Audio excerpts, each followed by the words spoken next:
नमस्कार, news track में आपका स्वागत है। मैं हूं योगेश मिश्र। दुनिया के कई देश कुछ न कुछ अभिनव काम करते रहते हैं। इन्हें प्रयोग की बजाय काम ही कहना ज़्यादा उचित है, क्योंकि प्रयोग में प्रयोग ही होता रहता है। हम अभी तक अनेक चीज़ों में प्रयोगधर्मी बने हुए हैं, अनेक चीज़ों में प्रयोग से डर भी रहे हैं। ये चक्की के दो पार्टों जैसी स्थिति है, जिसके बीच में गेहूं रूपी हम जनता हैं। वैसे तो चीन हमारे लिए कोई आदर्श नहीं है, फिर भी उसने ध्यान खींचने वाला एक अभिनव काम कर दिखाया है। वो सही किया या गलत, यह हमारे आपके बीच बहस का मुद्दा हो सकता है। बहस का मुद्दा है भी। बहरहाल, चीन की सर्वशक्तिमान कम्युनिस्ट पार्टी ने एक नियम बना दिया है कि जिन हुक्मरानों अफसरानों के पति या पत्नी या बच्चे विदेश में रहते हैं, उनको सिस्टम से बाहर निकाल दिया जाना चाहिए। सिर्फ नियम ही नहीं बनाया, बल्कि जीरो टॉलरेंस का ऐलान करते हुए विदेशों में पारिवारिक संबंध रखने वाले दर्जनों सीनियर अफसरों को भ्रष्टाचार और गंभीर अनुशासनहीनता का दोषी माना है और कुर्सी से हटा भी दिया है।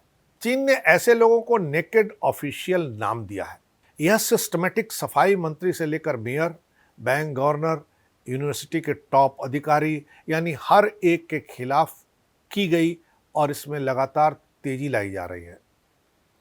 बात में दम तो है, रहो यहां, बनो यहां, लेकिन परिवार को बसा दो विदेश में। माल मत्ता वहीं भेजते रहो, प्रॉपर्टी वहीं बनाते रहो। ना भाई, ऐसे नहीं चलेगा। लेकिन यह तो चीन के लिए है, हमारे यहां तो यही सब चल रहा है, यही चलेगा। नेता, मंत्री, अफसर, विपक्षी, सत्ता पक्षी, तमाम ऐसे हैं जिन्होंने अपनी संतानों को पढ़ने और नौकरी के बहाने विदेश, और वो भी अमेरिका में फिट कर रखा है। कोई तो पूछे कि भैया, हम आम जनता को भी तो तुम लोग देश की तरक्की, टॉप इकोनॉमी, सॉलिड सिक्योरिटी और ना जाने क्या क्या गुणगान की घुट्टी पिलाते रहते हो, तो फिर अपने बेटा बेटी को काहे अमेरिका में रखे हो? उनको भी यहीं बुला लो। एक रहस्य यह भी सुलझा दो कि वो कौन सा करिश्मा है कि तुम्हारा बेटा बेटी यूरोप अमेरिका की टॉप यूनिवर्सिटी में फटाफट एडमिशन पा जाता है। हम बेचारों के बच्चों को घिस घिस कर एडमिशन अगर मिल भी गया तो मोटा एजुकेशन लोन मारे डालता है। तुम्हारे पास कितना पैसा है कि खट से फीस भर देते हो। हमारे बच्चे स्कॉलरशिप के लिए संघर्ष करते रहते हैं, लेकिन तुम्हारे बच्चे फटाफट पा जाते हैं। ये नेता अफसर कौन सी जादू की छड़ी घुमा देते हैं, हमें भी तो पता चला है।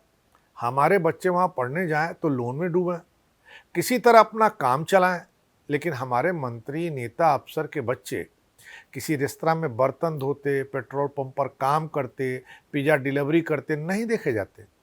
क्यों? पढ़ाई छोड़िए, उनके बच्चों को बेहतरीन कंपनियों में आला दर्जे की नौकरी भी मिल जाती है। ये भी कौन सा जादू है? जानने की जरूरत है। कुछ तो बात जरूर है। जिज्ञासा उठी है तो सवाल जरूर पूछे जाने चाहिए। क्या तुम्हें देश की कुछ ऐसी असलियत पता है जो तुमने अपने बच्चों को सेव कर रखा है? क्या तुम्हें उन बातों का खोखलापन पता है जो हमें सब्जबाग के मुलम्मे में परोसते रहते हो?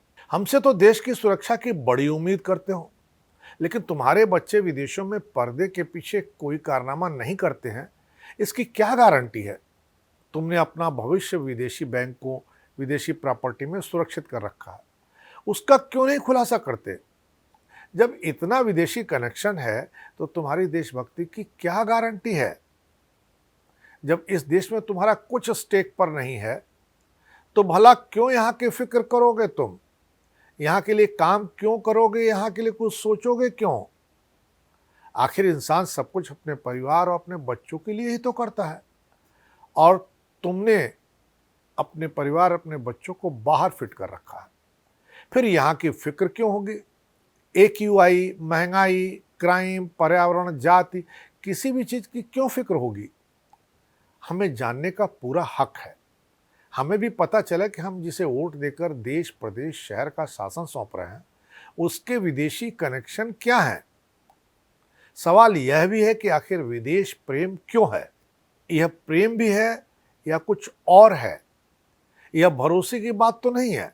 यहाँ के सिस्टम का भरोसा आपको नहीं है, तभी तो विदेशों में जड़ें फैला ली हैं आपने। ये तो वही बात हो गई कि किसी रेस्तरां के कर्मचारी वहाँ का खाना ना खाएं, किसी अस्पताल का मालिक दूसरे अस्पताल में इलाज करवाए, किसी स्कूल का टीचर अपना बच्चा कहीं और पढ़ने भेजे। ऐसा इसलिए क्योंकि उन्हें अपने संस्थान की असलियत पता है, उस पर भरोसा भी अब नहीं करते हैं।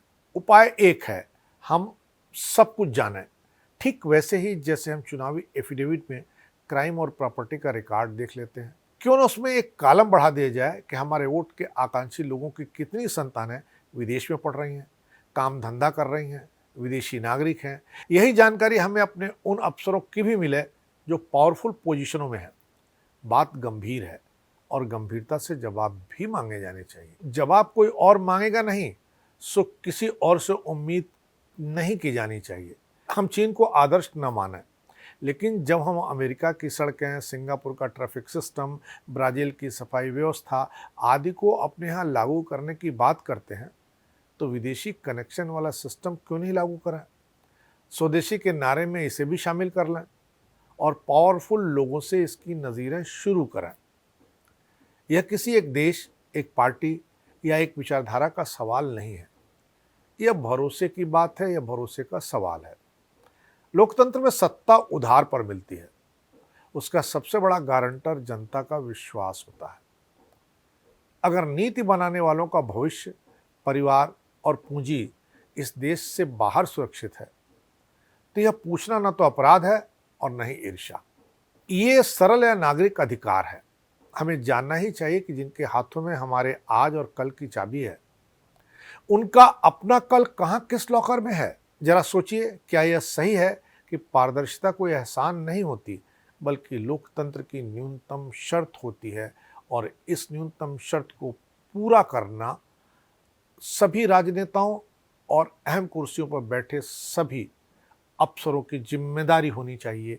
इस बार इतना ही। अगली बार फिर मिलेंगे किसी नए सवाल पर नए ढंग से बात करने के लिए। तब तक के लिए नमस्कार।